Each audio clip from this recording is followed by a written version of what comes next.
from the booth that pops, it's time for the Riverdale Review! Welcome back, pals. We're back here in the booth that pops, and it's kind of lonely in here this time of year, don't you think?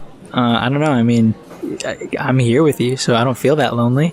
Well, I mean, that's very sweet, but I mean, like, the diner's kind of empty, like... Yeah, it's a little quieter than usual, I think. I tell you what it is, Pete's not here to scream at everybody, is what it is. Scream over everybody and then himself? As you might have noticed, we are missing Pete. I am your backup co-host, Cale Ward, and, Marco, I have a confession to make. What's up? Pete and I kissed. Oh. Pete and I, we kissed. Cale, I don't really know how to feel about this right now. I sort of need to... Listen, it was in the heat of the moment. We were in this life or death situation, and I hear Marco, you. I love you. I hear you, but at the same time, I trust you. And thank you for being honest with me. I should introduce you, I guess. I'm the quiet pal. I am here with Special Agent Marco Cunolato. Mr. Marco Animoto. And we've got a lot going on in this episode. Let's just fucking get into it. Okay. Spoiler for your review. What do you think? I thought it was a good episode to come back into, just get back into the groove of things. There were certain things where I thought were a little off in terms of some of the characters and where they're at and sort of where they've changed since break. I did like the music very much. I do want to bring it up. Yeah. And then the direction there was nothing too fancy in this one. It was pretty like run of the mill, basic, sort of just point and shoot kind of thing. You know, there were some horror moments in there I enjoyed. But yeah, I mean, overall, I think it was a solid episode. Nothing crazy, super outstanding, but I thought it was just good to get us back into it, a refresher almost. I feel like this was one of the most teen drama episodes. Yeah. Of Riverdale, and we'll get into those reasons. But for me, it was a fine episode. It was a fine catch up episode. Mm-hmm. You know, to get us into place and set the pieces for the upcoming season. Yeah, but for me, it didn't do much. Mm-hmm. Yeah, I wasn't super surprised by anything. I didn't really feel like there was anything super outstanding. Okay. Yeah. Okay. So let's. Is that it? Yeah, I guess that's it for me, yeah. If you want to contribute to the conversation after you watch the episode, feel free to drop out now. Write us at thecomicspals@gmail.com. Find us on Facebook and Twitter at thecomicspals, and we'll see you later. Yeah. Come back next week. Go on YouTube, hit subscribe, go on iTunes, give us 5 stars. 5 stars for holding down the fort, for coming back, for making it to season 2.5. Ooh, that's a good point. How was your season break? It was good. A lot went on, but it was good. How was yours? So I know you've been going through a lot of teen drama that obviously we don't have to address, but it was like a very gluttonous feast of teen drama. I have been on like a steady drip diet of Power Rangers Ninja Storm. Nice. So I'm just getting like those little droplets of teen drama mixed with really just terrible acting. All right, very, very sincere. All right, let's go. So let's start the episode with the stuff with Archie. Okay. So Archie's main thread this episode is that he's approached by an agent of the FBI. Did you catch his name? Agent Smith. No, I'm kidding. It was something with an A. Yeah, I feel like it was another double A alliteration situation. He's approached by an FBI agent who basically wants him to investigate the lodges, and this FBI agent reveals that that Hiram Lodges Agent Adams. Organized Agent Adams. Is that all we have? Yeah, that's it. Agent Andrew Adams, probably. I think maybe it could be. He basically reveals to Archie that the lodges are an organized crime family, and that Hiram is in the middle of it. And that sort of sets the tone for Archie for this episode, mm-hmm. and I would assume for at least a few episodes of this season. At least this first arc. This guy was handsome. He came out of nowhere, and it threw me out of the episode for a little bit, because it's like, okay, I get it. We went from teen drama to like murder to like the FBI is involved. Okay, it's getting wacky. I feel like with Hiram though, this was going to be the conclusion, right? Okay. Yeah, I see what you mean. Yeah. Like he comes in season 2 straight out of prison. Right. So like if they have found out that he's involved in more, there's just going to be, I don't know, more police, more investigating. Right. More to dig into. So Archie brings up his dad, and the FBI agent he doesn't want to go to his dad because Fred is supposedly in bed with the Lodges. He's working for the Lodges. Right, because they own his company. Do they? I know they did after he found out they worked off the deal for his hospital bill. I was under it was my understanding that he like had like after Veronica's mother and Fred did the deal, like they signed some stuff and great podcasting. So my issue with this was like, if the FBI is so concerned with Fred being part of the Lodge empire, why would he be going to Archie in the first place? Plot, partially. I mean, fair. You start pulling that thread, the sweater's going to come undone. Yeah, definitely. That's the only thing I can think of. Just they needed something, and Archie was there. They tried to rationalize it by saying that Fred was in cahoots with the Lodges, and that Veronica's being corrupted. So like he's for plot, I think, honestly. I agree. All this leads to basically Archie goes to Nick St. Clair's dorm room. Yeah. And beats the crap out of him. Mm-hmm. Well, for him. And like plays up this whole thing about like why he has to be there.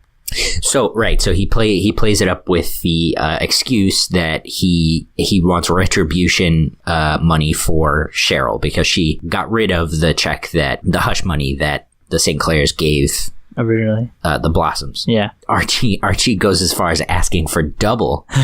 And then one sassy comment later, and Nick has a broken nose. I mean, oh boy, beat the fuck out of him. In my notes I wrote down Archie, unnecessary. Just like sassy. Just come on, man. Yeah, like it's just you didn't need to do that. I turned to my brother and I was like, dude, this guy's basically a paraplegic for the moment, and like in his bed, like chill out. Yeah, like. He was pressing down on his broken legs already. Like Jesus, boundaries. Yeah, like your threat went far enough. Like we get it. You've seen the size of your arms, right? Yeah, right. So all through this, it becomes obvious that Archie and Veronica are still together, especially from the mid-season finale. Yeah, they had their big get back together moment, and It's made abundantly clear that they're still dating. Yeah. Other than the finale, which I do want to get to, the final part of the episode with Archie. Mm-hmm. But let's move on to Veronica. So she's working with her parents. Yep. She is. We're kind of seeing the culmination of the Lodge criminal empire. They're trying to get rid of Southside High and take out the high school to get the land for what they're calling Sodale. Cool. Oh, God. Sodo Sopa. That is such a crappy name. It's becoming such a thing. Oh, Jesus.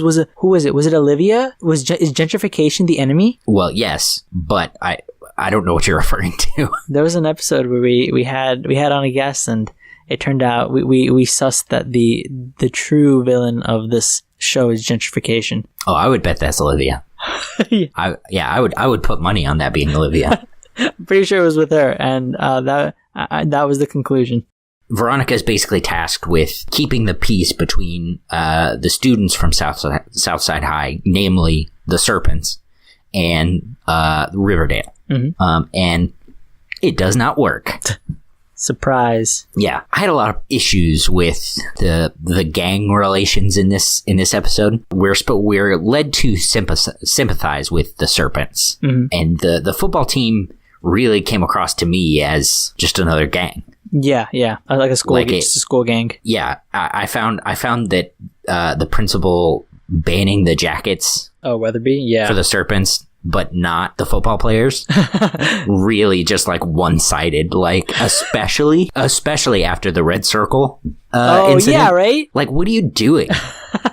You just got a school-sanctioned gang on your own hands. Like, this would be a good place to stop and talk about the music, right? So when the Southside kids enter Riverdale, they're playing. And I should have stopped to look it up, but I didn't think of it. They're playing a very hokey 50s sort of. Oh, it's a Chuck Berry song, I think. Is it? Okay. Yeah, it sounded like him. I really like the organ. There was like a portion where they just played this like spooky organ like for a couple times. I think it was the theme for the lodges when it would play it, but it was really, really like haunting, and it would fit the moods really, really well. I didn't notice an organ. No, there were a portion of maybe like 3 or 4 scenes where it would just play out in the background. It was really, it was laid on really, really well for very appropriate scenes. It was really cool. Nice atmosphere. I didn't notice that at all, I don't think. I specifically wanted to call out School Days from Chuck Berry when the Southside students arrive at Riverdale High. Because it was such a weird, folksy's not the word I'm looking for, but it felt like a real big callback to. Oh, I see what you mean. Like that tone of Archie comics. Yes. Oh, yeah. Okay, I definitely see what you mean. Yeah, like sort of like a oh man, what was the show? Happy Days. After like the Happy Days moment of Veronica trying to welcome the Serpents into the school with their extracurriculars and their school schedules, and she's trying to set up this welcoming committee for everyone. Cheryl and Reggie come down with like this fleet of what I would assume are ne'er-do-wells. They were cheerleaders. I know what I said. To this like villainous, sort of like an actual gang. Yeah, it was like a villain entrance coming. Yeah. She kicked in the door and walked down the aisle of Cinderella's wedding or whatever, and turned her into a frog. You know what I'm saying? Yeah. At which point the word traitor starts flying around. Oh. And I wrote down in my notes, man, high school is so dramatic. This is such garbage. And yet you love it. And here I am for it. But yeah, I totally get what you mean. Like it subverted that Happy Days moment of the entrance and all that, and just like flipped it upside down. And it was pretty funny. And typical Riverdale, typical high school show. It just sort of led into just whatever else all the drama builds up. But I thought it was funny. It was a good moment. Yeah, it was very much like Jughead said in his opening monologue. Riverdale had become a town of bad luck, and it's like, yeah. And I think a lot of that, especially in this episode, you can see in the Serpents. Yeah. Like they were definitely they were in a down moment. They were in a slump. Yeah. And they're, finally in a place where they're like, okay, no, we're in school. We can make something of ourselves. Mm-hmm. They have working toilets. Which your toilets weren't working Southside High? You never had one clogged? I mean, yeah, believe me, I've clogged a toilet or two in my time. What? But there's no one to take care of that? Maybe. No wonder the place was such a shithole. Hey, topical. Ding, ding, ding, ding. Cale had an effect. No. For that moment, I actually thought of my aunt. She teaches high school in East New York. So it was funny when they were like, "Oh, we're in a school that works and like that we can do stuff." I was like, "Yeah, that sounds about right about how these kids would definitely act. It'd be like a grateful moment because I think in her school they don't. It's like in a not so great neighborhood. I mean, they don't have that. They don't have that stuff, And to go from that, so I was like, wow, it was a really real moment. Well, do you think? Because I can't argue with that, but I thought it was really interesting how what's his name? PD Peabody. CP. Sweet Pea, thank you. How Sweet Pea and Fogarty, Fangs, how when Southside closed down and they were telling Tony and Jughead about it, they were like, yeah, we're going to school. Yeah. I was like, really? Because it like what sort of like tough as nails gangsters want to be at school? I mean, when you don't have to like put up a front, it's like you actually want something out of it. Yeah, I mean that's a good point. I mean, education is the future. I'm not trying to fight that at all. I just thought it was interesting that the serpents would care about that. They know the value of a good lecture, a good education. A good education. D's get degrees, my man. You're not wrong. So I made it. Veronica finds out that through a text from Nick St. Clair, which I also thought was interesting. She finds out that Archie has beat the crap out of Nick St. Clair, and Archie starts to tell her what's going on, and Cheryl steps in to say that she sent him to Nick St. Clair's to get the extra money. Yeah. Which leads to Archie and Veronica in Pops. They sort of make up after the Nick St. Clair situation, and they end up talking at Pops, and Veronica says, you're hiding something. Yeah. My girlfriend's intuition is telling me that you are off. My girlfriend are tingling. Her girlfriend senses are tingling. Yeah. In the presence of Archie, mine would be too.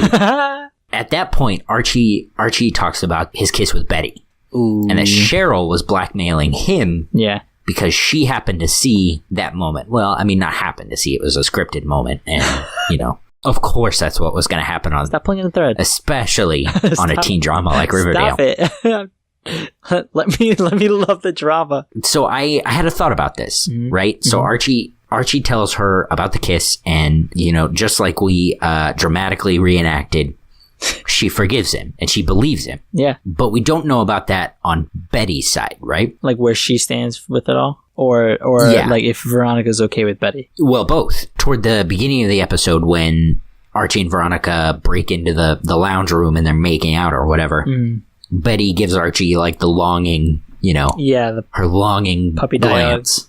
Right. Her puppy die eyes. Dog eyes. Do you think Veronica will take some form of like revenge, retribution on Betty? So this was something that I actually told my brother. I like this, the way this show, and we brought it up before, the way this show deals with these kind of situations, they always deal with them in like a very, just for whatever reason, adult manner, very civilized. Even that moment where she forgives him was just like, see, Andre, this is what I'm talking about. These are just the moments that make this show.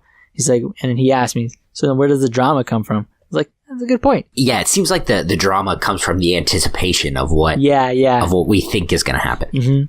And but yeah, it was just I think it's going to end up resolving how the show would normally resolve, which is just it deals with it in a very serious, respectful and manner, and it mature. And there's a resolution. Yeah, I could see some drama coming out of it because Betty doesn't know Veronica knows. Right, like maybe hold it over her or something, or for a hot second. Yeah, but like you said, I think something will happen, and Veronica will come clean about what happened, and Betty will say, that happened. I'm really sorry. Yeah. So we've kind of ducked in and out of Jughead's part in the episode. He and Veronica were fairly tied together, at least thematically, through the episode. Jughead doesn't want to go back to Riverdale. Yeah, which I thought was weird.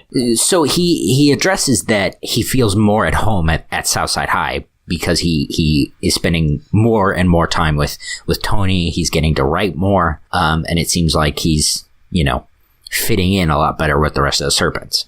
But for me, I also thought it was weird because wouldn't you want to spend time with your friends? Yeah, that was my thing. It was just, I mean, that you were friends with these people, that's the whole reason you were sad you left, but now you're mad you're going back. Yeah. He also fights Principal Weatherby on removing his jacket. To which comes his very easily revoked suspension. He just walked into school in a different jacket, like on a different day, just casually. Yeah. So he doesn't want to remove his jacket because it's safe to assume Reggie spray painted the serpent logo on the school seal, right? And to which pretty fucking obvious. So like I watched it like that. A couple seconds after, I was just like, I mean, dude, just tell him like, yeah, that's not how it's actually shaped. A serpent would know that. It was Reggie. Do you want to look at my jacket? Yeah, Like, yeah. It's like, check it out. This is what it looks like. So he drew a fucking snake on the thing. Like he drew a green like spaghetti. Yeah, dotted eyes. So Jughead takes the suspension and he starts to fight with FP about it. And FP goes, "I know the laws, boy." Cale was just flashback. No, not even that. Because like FP has this as gruff and as much of like a tough gangster as he is, like you can tell like he's a gentle father, at the very least a good father, albeit the leader of a gang, a drunk, and caveating a couple things. Yeah. But like with Jughead, especially recently, there have been a couple of moments where he's had to be firm with Jughead, but not necessarily, abusive or violent toward Jughead. Yeah. And so anyway, FP goes on to say that serpents hibernate during the winter. Yeah. He doesn't want to be at Pops cleaning the toilets or, serving little jerks their coffee. Right. But he's there and he's doing it. And I assume he's doing it for Jughead. Yeah. As much as he's doing it for, to look like he's staying out of trouble. Yeah. That really explained a lot of like Tony and Sweet Pea's attitude toward the whole thing, because they were just like, okay, yeah, we can't wear our jackets. Big fucking deal. They were like, we don't have anything to prove. Whereas Jughead still does. I think it's a combination of he still does, but also he hasn't been a serpent long enough to really feel comfortable enough within himself to know that he's always a serpent. Like he's not comfortable just being yet. Yeah. And especially going back to this, this new school where people didn't know him as Jughead the Serpent. Oh, right. It didn't seem to me like he wanted to be treated the same, because he wanted to be put in the same place as the people he was sent there with, the serpents. Yeah. So that was a really good moment with FP, I thought. Serpents hibernate during the winter. I think they do. They do. Oh, that wasn't a question. Okay, yeah. Okay. There you go. I learned something today, listeners. Jughead starts a D&D club. Yeah, I saw that, and I was like, "Oh, Cale's gonna be really excited for this." Well, yeah, it was like, I mean, I do kind of hope they get to play D&D. Like that's dope. They won't. They go on like a one random community style adventure playing D&D. Yeah. Oh, that'd be amazing. That would be amazing. What would Archie's character be? He's not invited. He's not a serpent. Piece of shit. Do you think we're gonna get Bughead back together?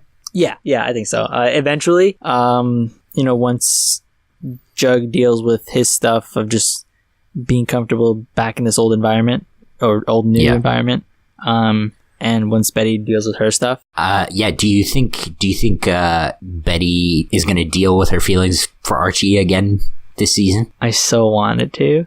Or do you think we're gonna have another, like the big switcheroo we've been talking about? I think they're gonna toy with it. I really think they're gonna tease us out for that. Yeah, I think that like there's no way once Veronica finds out that Archie was working against her family, there's no way Veronica stays with it. Yeah. I definitely think this is just like maybe they'll be like flirtatious. Maybe they'll they'll touch upon Archie and Betty. Yeah, it'll be like the same thing, like longing eyes, little lingering moments. I think we'll get more of that. Just tease it out, just to bring it like to where you're talking about, and I think that'll feel better. I think Bughead's gonna get back together, but by the end of Veronica's arc, something's gonna happen. Yeah, I agree. I wrote down Bughead reunion, probably. So with that, let's get into Betty's situation. She sort of goes off on the the Archie Jughead sort of alternate storyline tangent this half of the season, which I didn't hate. For me, the story wasn't very interesting, but I do like if they keep it up. I do think it would pay off. Yeah, I enjoyed seeing Nancy Drew Betty, and I don't even feel like we saw that much of that. I feel like we saw less of that. It was still an adventure. So Polly comes back. Remember? Yes. Her long lost sister Polly? Yeah. Whatever happened? They just dropped that. Clearly they didn't. She's a thing, and she had the kids. So she had twins, and apparently nobody knew about it, which I guess makes sense. You know, if you're in a cult, which, Polly's in a cult. Yeah, when did that happen? And also... I mean, your guess is as good as mine. Also, you just mentioned, like, oh, by the way, Polly had the kids. It's also like, you know, you sort of knew how many months pregnant she was. You'd think you'd check in on her. It's like, oh, it was around April. Better check in. Like, no one just knew. I guess, like... I guess the idea is that she's so entrenched in whatever's going on at the farm, you know, that they're calling it, that she just hasn't called. She hasn't taken any calls. She doesn't want Alice to see them. Yeah. So I don't know. Polly's storylines have always felt pretty paper thin. Yeah. Oh, definitely. So her cult status on the farm. This led me to: is this something we'll see connected to the chilling adventures of Sabrina? Oh, like a covenant. Oh, interesting. No, I didn't even. That's really good. Oh man, that'd be really cool. That'd be a really cool way. We might get that. Might be how we get that Archie crossover. But isn't it supposed to be something similar to the Chilling Adventures of Sabrina, where they're like in the 60s? I don't know. I don't think so. Not sure. I was under the impression it was going to be similar to Riverdale, where it was, you know, modern. Gotcha. Okay. All right. Yeah, I mean, that'd be super cool. I didn't even make that connection. I would like to see more of Polly, but better. Yeah. So, because Alice is so bummed about not getting to see Polly or the twins, Betty goes off to try to find her long-lost brother. Yeah. Which, correct me if I'm wrong, this is the kid who Hal wanted to abort. Yeah. Right? Yeah. And so when Betty brings it up, he's like, Betty, what the hell? Yeah. You can't. And I was just like, man, Hal, you are a piece of garbage. Yeah, did not come off well in that moment. Like, and it was weird too, because I really thought, you know, Alice was gonna react first, and just see Hal go off. I was like, whoa, dude, he's up. Yeah, because he came off strong. Yeah. So I think there's something there. There, yeah, maybe. It makes me wonder if her brother, so his name's Charles Smith, or Chick. Oh God, Chick. I watched with the subtitles on so that I could take notes or whatever. CHIC, Chick. Chic. How about dumb? Dude's name is Charles. What about Chuck? Why not Chuck? So this makes me wonder if Charles is the kid Chick that she had with FP. Chick. Charles. Yes, correct. Okay, good. Glad we're on the same page. So they go find him in some, what I guess is like a shady motel. It wasn't super clear on what it was. Maybe like a hostel? Maybe. Yeah, it didn't, it just looked like a place where, you know, it's supposed to be shady. It's supposed to be like, oh, like, not so great spot kind of thing. Yeah. Charles or Chick works in fantasy fulfillment. Yeah. So I had no idea what it was or what it is. Yeah, I don't. Okay, so I was like, oh, okay, I guess maybe this guy helps them do stuff, or like I thought it was like a drug thing. But then when I saw the same guy at the beginning, at the entrance of the motel, like stabbing him, I was like, oh, he like pretends to fulfill a fantasy for somebody. And in this case, it was like an attack and like attempted murder. But then when they got to the home, but then when they got home and like he was actually bleeding, I was like, oh Jesus, maybe it wasn't. Like, I have no idea what fantasy fulfillment is. See, okay, that does actually make a lot of sense. And Betty showing up, you know, we don't get Charles's side of the story there. Yeah. Betty just shows up and rescues him and takes him away. So that's a decent hypothesis. I thought it had to do with like porn. So I just pulled up an article about who is Riverdale's newest menace. Mm-hmm. They're saying, go away ad. Okay, so what does he do for a living? As a fancy fulfillment. His room was fairly sparse, save for a microwave, a chessboard, and most notably a video camera in the corner of his bed. On the corner of the room pointing directly at his bed. So I think they're alluding to him being like potentially maybe like a porn star or something, or like doing porn. I don't know. Yeah, it seems like that could be both. I think your hypothesis makes it a little more palatable for, you know, primetime television. Yeah. But yeah, I think there is something there to both of those for sure. Mm-hmm. So like we said, the hotel manager maybe? Yeah, is beating him up. Betty rescues him. And they have a big moment, like big family moment for, you know, stitching him up, putting him back together or whatever. And during that whole scene, so I know we're leading up towards the end, but like during that whole scene, I just got a really weird vibe from him. What did you think of him? Yeah, not a fan. Okay. First of all. Yeah. But because his name is Chick, specifically.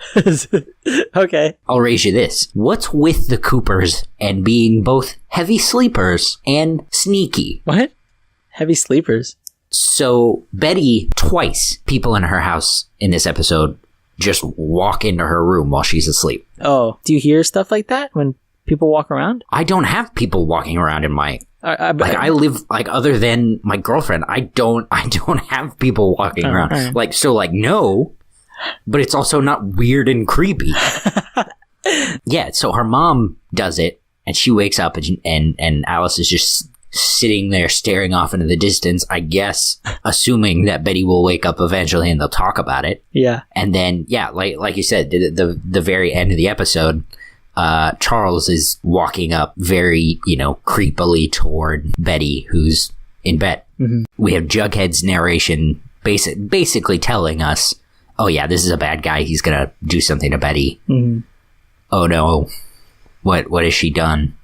You know? Yeah. It was extra creepy because, so he walks in, right? He basically walks in, he approaches Betty and her bed while she's asleep. But she sort of like, he sort of backs away, and then she sort of shuffles in her, in like under her covers and stuff. So he starts to walk away. In her sleep. Yeah. And then she shuffles again, but like one of her legs is exposed, and she's in like a super provocative position. So it made it that much more creepy because like her arm was up, like, her shirt was kind of like up, like, pretty high up. And he like started like leering, like really approaching her. The way they frame this, you know, in this moment specifically, he was kind of leaning forward, and you could see his eye in the blue light. Yeah. It was very, very much like a power thing, like where you're looking up at him and sort of angled, like twisted, and it like very distraught. It was a good scene, really creepy. Yeah. So what do you think about that? Like, where do you think that's gonna go? So that happened at the same time, Archie's thing, where Archie says, "Hey, I don't think we got the right guy." So after Archie does all that stuff, he goes back and he meets with Agent Adams, Cale's handsome fantasy, and I mean, listen, he's got that deep voice, he's got that set jawline, he's a handsome fella. That's all. But he mentions to the agent that, you know, you've been following me around for a while. Do you think we got the right guy? And in that moment, I was like, oh, who knew about Betty? Who knew about her family? Who knew all this stuff? Who knew about her past? Who knew like where she grew up? Who was connected to her? And I was like, oh snap, he's the actual dude. Because for whatever reason, I didn't buy that the janitor was the dude. We're not led. We are led to believe it, but sort of. Yeah, like any deductive person, like it's not conclusive. And so like I made the immediate connection, just like this is the guy. It makes sense. Huh? Because they also bring up that when Alice and Charles and Betty first meet, that the nuns that, were raising him gave him... Sin. Sorry? None. Like, taught him about sin. Like, this is where his whole thing about sin comes from, potentially. Okay. Yeah, that makes sense. I was... Thanks for interrupting me with that gibberish. They gave him the Cooper address. Yeah. And he says, I went up and I found it and I saw you. Mm-hmm. Alice and Betty ask why he didn't come in. And Charles says, I didn't think you'd want a guy like me in your life, or something to that effect. Mm-hmm. So, that does make a lot of sense.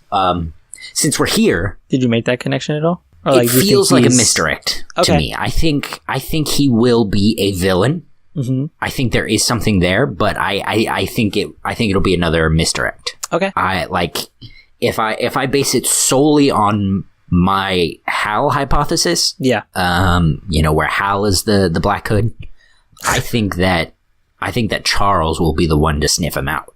Huh. Okay. Interesting. And he'll catch him in in the act or something. In the act, in a bad moment. Yeah. And they'll have a struggle and Charles will have saved the day or will be blamed for it. Huh. Okay. So that was my thought. I sort of made that connection, but I don't think that's what it'll be. Gotcha. Okay. So that's your new theory, huh? Yeah, that's my new theory. Okay. So now that we've gone through the big parts of the episode, I do want to talk about the FBI agent. Okay. Do you remember, did he show a badge or anything? No, he did not. He just walked up and was like, I'm an FBI agent. Yeah. I don't think he's an FBI agent. Yeah. It was like a more awkward entrance than the agent in Twin Peaks, where they just drive on in. He's talking about trees.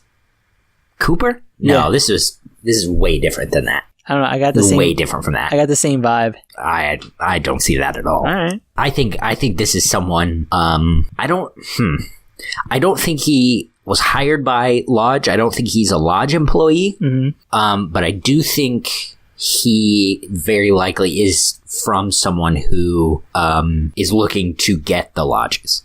Okay, corporate espionage kind of stuff. Corporate espionage, what's the other word? Rival companies, rival crime families. Yeah. I mean, yeah, that makes sense. Could be. Do you remember, was it season 1 or 2 where, it may have been season 1, where the football team goes to help Fred Andrews on the construction site? Season 1, yeah. That was season 1? Mm-hmm. Did we find out that whoever was busting up the construction site, were those people sent by Hiram? Oh, I think so. Yeah. Okay.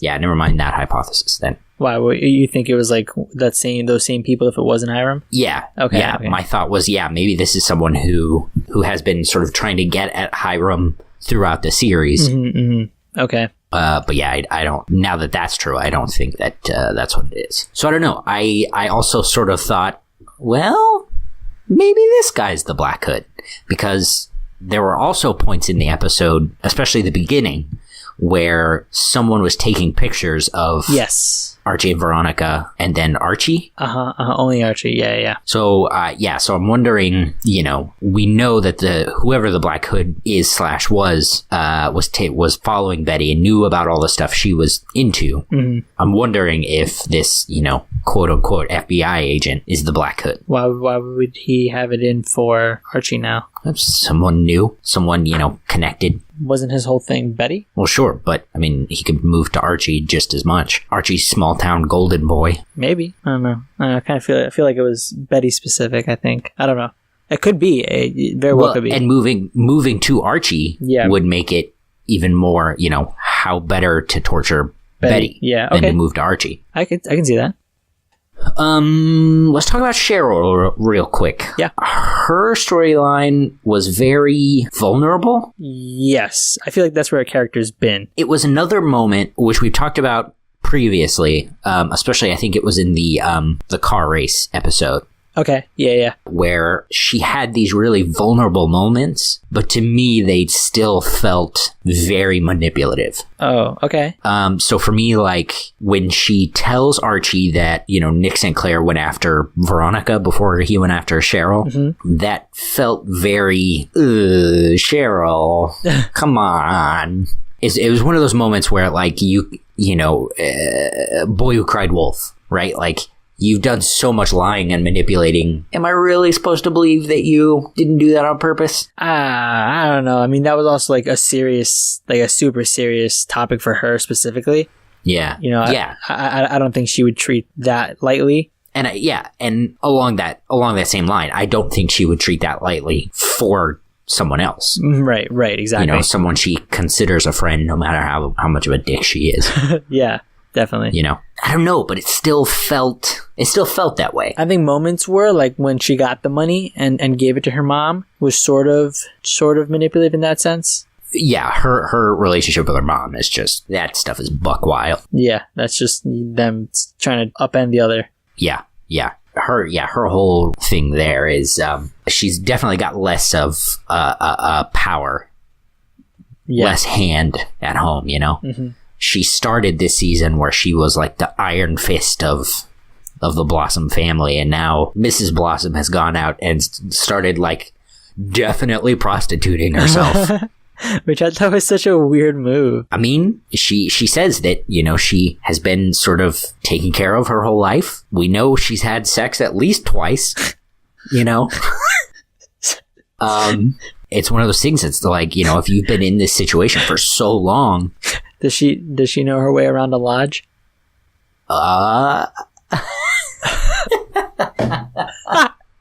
Ooh, caught that one on the slow burn. Yeah, I just thought it's very interesting. They have a very interesting power play dynamic. Yeah, and it's very, very toxic. Yeah, and I wonder how it's going to play out for Cheryl socially. Like in the long run? Yeah.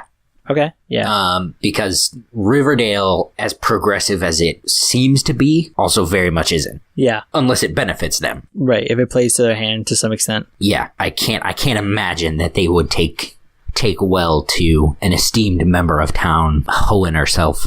Yep. So that's what I got. Yeah, what you got is good. We'll see what happens. Yeah. Next week, we'll be here in the booth. Talking about the stuff. How does Pete end this? What does he do? He's just like, all right, well, yeah, it's been a show. We're excited to see what happens next episode. If you have any suggestions or theories of your own to add on to ours, you can always reach out to us, as Cale mentioned before, at thecomicspals@gmail.com. Hit us up on all the social medias, Twitter, Facebook, Instagram, at The Comics Pals. Rate us on iTunes, because that makes Sean happy, and then that makes me happy too. It makes me happy. It's not here. Yeah, I mean, that's fair. And then subscribe. Tell us your theories. Who do you think the Black Hood is? Do you think there's a new Black Hood? Do you think Marco's right, or do you think Cale's right? And depending on your answer, it shows which one is your favorite. That's true. Be my favorite. Hey, Pop, we'll take the check. Can I get a bag for this? No.